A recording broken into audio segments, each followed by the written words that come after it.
Sipir ini mengintip, kemana tahanan di penjara ini. Ia membuka pintu. Beraninya kamu menakutiku bocah, membuatku kaget saja. Ketika sipir mengantar makanan, ia tidak melihat pemuda itu. Ia membuka pintu dan menemukan lingkaran. Ternyata tahanan itu berada di atas pintu. Kamu merasa dirimu seorang babi.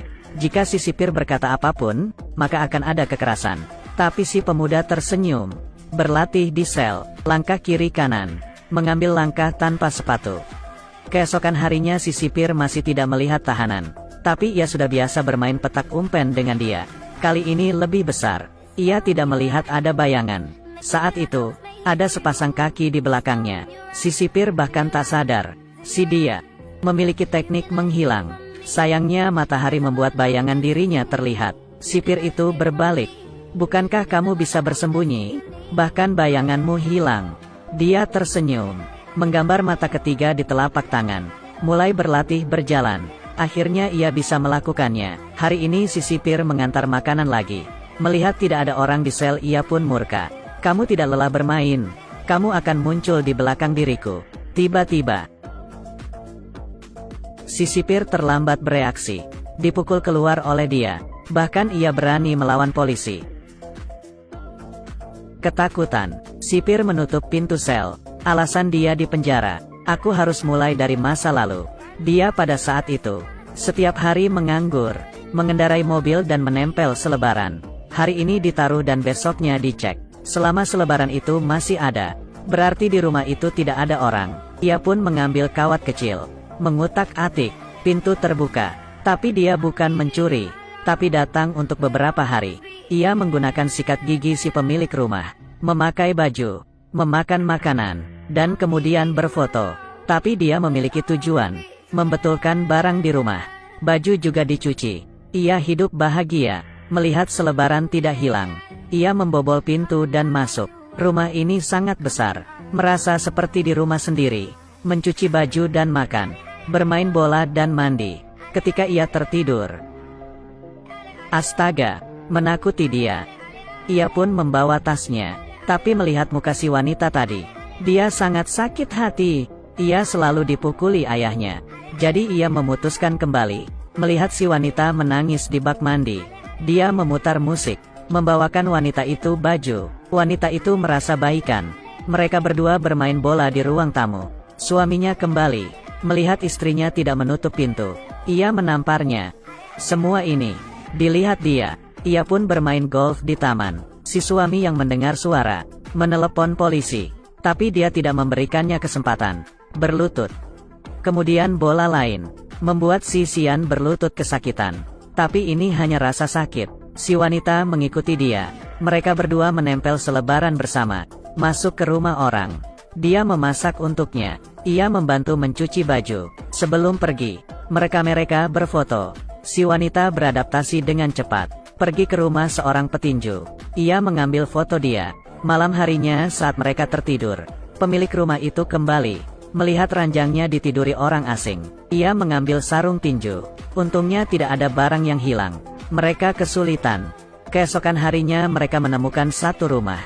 Saat pintu dibuka, ia melihat ada orang terkapar di lantai. Dia menelepon orang rumah, tapi tidak ada yang menjawab. Mereka berdua mengurus orang tua itu. Tinggal sendirian. Setelah hari yang menyenangkan, tidak bertahan lama, anak si pria tua itu kembali.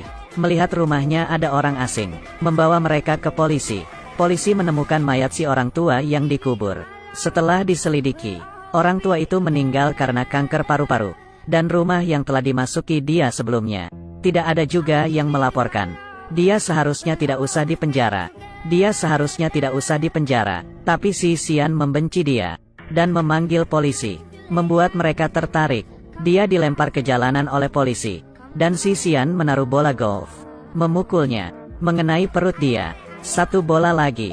Dia terkapar di tanah kesakitan. Tapi polisi melihat dari mobil. Sampai si Sian puas dan pergi. Ia mendekati dia, yang sekarat.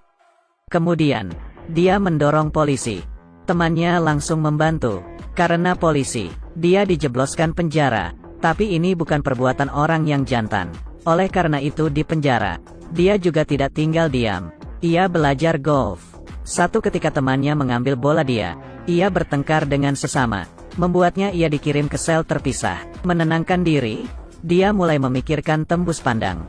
Setelah latihan keras tiap harinya, ia berhasil. Setelah keluar penjara, ia mencari polisi itu. Ketika sedang mengambil bola, tidak melihat siapa yang mengenainya. Polisi itu hanya bisa sembunyi di balik dinding. Tapi bola itu seperti punya mata, selalu mengenai dinding. Kemudian memantul dan mengenai si polisi. Akhirnya ia bisa balas dendam. Kemudian giliran si Xian. Karena ia belajar teknik menghilang, ia dapat masuk ke rumah si Xian. Ia merasa ada seseorang di dalam rumah. Mencari di ruang tamu, tidak menemukan apa-apa. Tapi istrinya tahu. Dia datang. Si Xian mendengar pergerakan, membawa tongkat golf dan keluar. Melihat istrinya memandangi cermin. Tapi ia berkata, "Aku sayang padamu." Si Xian memeluk istrinya. Kali ini, istrinya memberikan tangannya ke dia. Astaga, ternyata teknik menghilang bisa digunakan seperti ini. Dia sudah mahir. Istrinya memberikan makanan ke si Xian. Ia memanfaatkan si Xian yang lengah. Si Xian merasa ada yang tidak beres. Sepertinya tidak ada orang. Dia memiliki rumah. Walau hanya si wanita yang tahu ada dirinya. Tapi itu sudah cukup. Di film ini, dia tidak memiliki batasan. Oleh karena itu semua emosi hanya ada di matanya saja.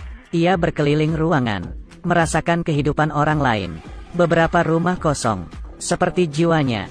Sampai ia menemukan partner yang sama. Ia memiliki kebenaran, walau tubuhnya tembus pandang.